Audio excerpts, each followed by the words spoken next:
Welcome to Zwida Media. If you're new to this channel, please subscribe. Don't forget to like, comment and share. Here's a new video for today. Enjoy.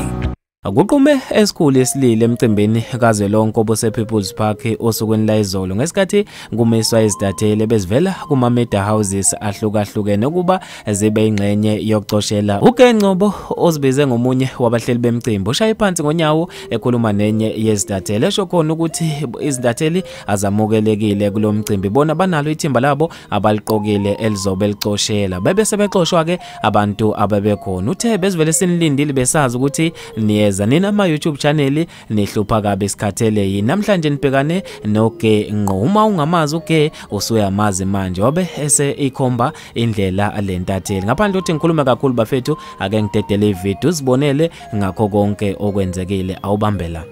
nginibingelele bafethu kuphi na kuphi la nisibukele khona iTV yakho engonqaphombili iZwida Media TV. Namhlanje bafethu I'm reporting live la People's Park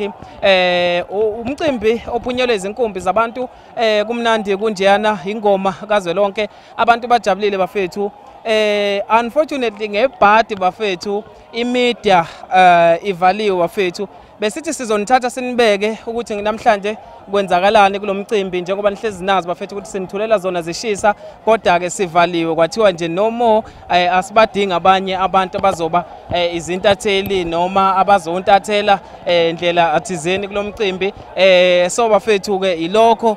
okwenzakile namhlanje la bathe abahleli bomcimbi asivumelekile sizintatheli ama media companies awavumelekile kuvunyelwe nje abantu abathile ukuthi kube yibona abazokhona ukuqopha kulomcimbi indaba lezi ezibhlungu kwemabhinqa njengoba nazo ukuthi sijwayele ukunithatha sinibeke ngayo yonke into ethinta amabhinqa abantu bagqokile bavunulile bahle banjeyana kulomcimbi namaqembu kaphumile bafethu ngobuningi bawo ezindaweni ezahlukahlukene sizothatha izithombe ezimbalwa yize noma kungavumelekile bafethu ezibhlungu izo lezo ukuthi kulomcimbi baxoshwe bonke abashuthi kwathiwa nje no more abeze abanalo igunya lokuthi bezoshutha